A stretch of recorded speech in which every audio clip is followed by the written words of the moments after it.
मिट्टी के महात्मा भागनो बाबा के निरंतर कृष्ण भक्ति में लीन रहने, कृष्ण दर्शन की अभिलाषा की पूर्ति का ये संस्मरण है। लेखक लिखते हैं, पहली बार बाबा जब राप्ती नदी के किनारे लेटे थे, श्री कृष्ण को किशोर रूप में आकाश में देखा। उन्होंने जाना कि ये तो मायावी छल है। अपनी आंखें बंद करके दृश्य को पलट देने का प्रयास करते हैं, लेकिन जैसे जैसे दृश्य को हटाने की चेष्टा करते हैं, वैसे वैसे वो और निकट आता जाता है। एक वक्त तो ऐसा आया जब उन्हें लगा कि राधा कृष्ण की युगल जोड़ी उनके हृदय पटल पर अंकित हो गई है। इसके पहले ईश्वर के निराकार स्वरूप को ध्याने वाले, पूजने वाले बाबा के जीवन में चमत्कार था। अचानक से साकार स्वरूप को बाबा पूजने लगते हैं। अपने आप हर व्यक्ति में उन्हें श्री कृष्ण का स्वरूप दिखलाई देता है। हर स्त्री जगत जननी श्री राधा जी के रूप में दिखलाई देती है। अब बाबा निरंतर गोपी भाव में स्थिर हो गए, निरंतर श्री कृष्ण लीला का चिंतन करने लगे और सुख की अनुभूति पाते हैं। इसके अतिरिक्त उन्हें कुछ और सुहाता नहीं, केवल राधा कृष्ण राधा कृष्ण राधा कृष्ण की भक्ति और लीलाएं। 4 बजे नटवर द्वार पर खड़ा था। बाबा ने वादा जो किया था कि तारा मौसी से मिलने जाएंगे। भाई जी को जब पता लगा तो उन्हें बड़ा आश्चर्य हुआ, लेकिन तारा मौसी श्री चिम्मन लाल जी की बहन होने के कारण बाबा को तत्काल श्री भाई जी ने स्वीकृति प्रदान कर दी। अत्यंत साधारण घर में तारा मौसी रहती थी, घर में सामान नहीं के बराबर, और मौसी के शरीर का निचला हिस्सा लकवे की मार से, इसलिए वह घिसिट घिसिट कर घर का सारा काम करती थी। बाबा के आने की खबर मौसी को पहले ही मिल चुकी थी। घर के भीतर अकेले ही प्रवेश बाबा ने किया, बाकी सब बाहर रह गए। मौसी ने एक कपड़ा कुर्सी पर बिछाकर बाबा के लिए आसन तैयार किया, लेकिन बाबा तपाक से बोल पड़ते हैं, नहीं मैया, मैं तो फर्श पर तुम्हारे पास बैठूंगा। यह कहकर सच में बाबा निसंकोच तारा मौसी के पास बैठ गए। औपचारिक कुशल क्षेम के बाद मौसी ने कहा, बाबा लोग कहते हैं तुम श्री कृष्ण के साक्षात मिले हो, उनसे बातचीत करते हो, मेरी एक बात पहुंचा दोगे? बड़ी कृपा होगी आप पर। बाबा मुस्कुराते हैं, अरे मैया जरूर पहुंचा दूंगा, अगर वह सुन लेंगे तो। क्यों ना सुनेंगे? आपकी ना सुनेंगे तो किसकी सुनेंगे? ऐसे श्री कृष्ण मुझे कुछ कहना भी नहीं जो आपकी ना सुने।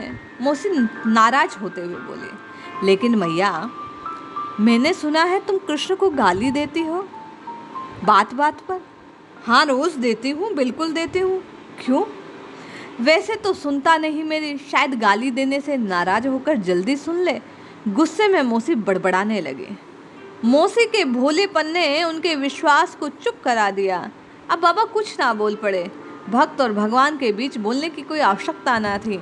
भगवान को बुलाने का भक्त का अपना अपना रास्ता होता है। मौसी बाबा से कहती है, जब मैं ठीक ठीक खूब याद करती थी भगवान को, फिर भगवान ने मुझे निसंतान बना दिया। मैंने और याद किया तो लूली लंगड़ी बना दिया, और याद किया तो गरीब बना दिया, पैसे पैसे को मोहताज कर दिया। रोनी सी हालत हो गई, चेहरे पर उभरी झुर्रियाँ मौसी की वेदना को झलका रही थी। ये कैसे लीला है उनकी? मैया भगवान दुख और दारिद्र्य किसी को देता है तो इसलिए कि निरंतर याद करे, सुख समृद्धि देता है तो इसलिए कि मुझे भूल जाए। लेकिन मौसी बात को बीच में ही काट कर बोली, लेकिन बाबा दुख देने की कोई हद भी तो होनी चाहिए। यही तो परीक्षा है मैया, देखना तू अव्वल रहेगी, सबसे अधिक अंकों से पास होगी। मेरी इस बात पर तारा मौसी हंस पड़ी। अब मैं समझ गया कि श्री कृष्ण ने आपने पहले से मेरी बातों के ऊपर बात देकर भेजा है, उन्हीं की भाषा में बोल रहे हो। बाबा चुप हैं और मन ही मन विचार कर रहे हैं कि ये तो रोज भगवान कृष्ण से जिरह करती है। आखिर हार थककर उन्होंने बिना हिचक कुटु शब्दों का प्रयोग करना आरंभ कर दिया। यह उनके परस्पर प्रेम की पराकाष्ठा है। मैया ब्रिज नंदन अवश्य अवश्य कल्याण करेंगे, तो निश्चिंत रहे, तेरी बात अवश्य सुनी जाएगी। बाबा उठकर जाने लगे तो मैया कहती है, तारा मौसी चाय पीकर तो जाओ ना। नहीं मैया मैं चाय नहीं पीता। तो दूध ही पी लो। देखो श्री कृष्ण कितने चतुर हैं, जब चूल्हे में लकड़ी सुलगाने लगते हो अपनी बांसुरी बजाने लगते हैं। बाबा ने मैया की बात को बीच में काटते हुए कहा, अरे तो इसमें अच्छी बात है, बांसुरी का मीठापन खाने में मिल जाता है। कह बाबा ने हाथ जोड़ लिए, लेकिन उनकी बांसुरी की धुन से मेरी सूखी लकड़ियां हरी हो जाती हैं, सुलगती नहीं जल्दी से। अब बाबा चुप थे। बूढ़ी अंधी तारा मौसी को किसी ने सूखी लकड़ियों के स्थान पर गीली लकड़ियां दे दी, सहज रूप से सुलगती नहीं, और इसको भी उन्होंने श्री कृष्ण की कृपा से जोड़ दिया। मैंने झुककर मौसी को प्रणाम किया। पास शब्द ना थे, क्या बोलूं। बाबा मन में विचार करने लगे, समझाने का पाठ लेकर आए थे, खुद ही समझ कर जा रहे हैं, और ऐसी बात जो जिंदगी के किसी भी किताब किसी ग्रंथ में नहीं मिल सकती। इसी क्रम में बार बार अब उन्हें अपनी मैया का चेहरा याद आने लगा। लौटते हुए रास्ते में केवल और केवल राधा बाबा को अपनी माँ की याद आ रही थी। संन्यास लेने के बाद बाबा कभी अपनी माँ से नहीं मिले। उनकी चिंता, उनकी व्याकुलता, उनकी तड़फ एक एक कर आज बाबा को जोड़ रही थी। अपने आप से कह रहे थे, तू कितना बड़ा सन्यासी हो जा, कितना दूर चला जा, क्या अपने मैया के चिंतन से दूर जा सकता है? क्या उसकी सोच से विलग हो सकता है? और मानो मन के भीतर से ही आवाज़ आती, जवाब मिलता, नहीं, कभी नहीं हो पाएगा। अब बाबा अंदर ही अंदर निर्णय लेने लगे कि मैं मैया से मिलने जरूर जाऊंगा, एक बार तो मिलूंगा। अगले दिन भाई जी पर अपनी इच्छा बता दी। थोड़ी देर चुप रहे। बाबा कुछ दिनों में कलकत्ता से संत महाराज आ रहे हैं। गीता पर उनके विचारों को लेखनीबद्ध करने का काम वे पहले आपको सौंप चुके हैं। मेरा विचार है इस कार्य को संपन्न करके आप चले जाएं। बाबा ने स्वीकार कर लिया जैसा भाई जी ने कहा। वास्तव में संत महाराज आ गए।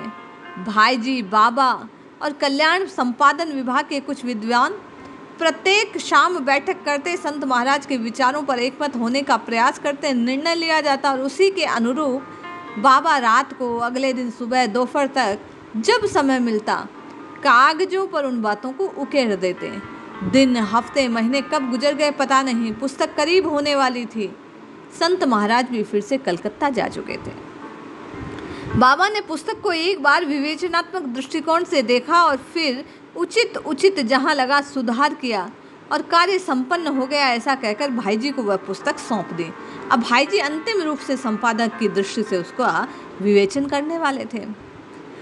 अब बाबा को लगने लगा कि यहाँ रहने का कोई औचित्य नहीं, जिस काम के लिए आया था वह तो हो गया।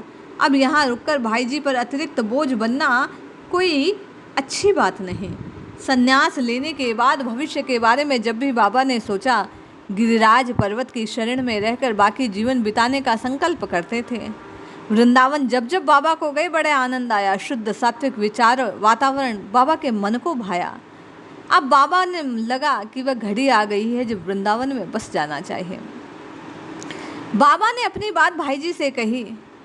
वे कहने लगे, मैंने तय किया है अब अपना शेष जीवन मैं वृंदावन में बिताऊं, वहीं गुजार दूं, आप आज्ञा दे तो।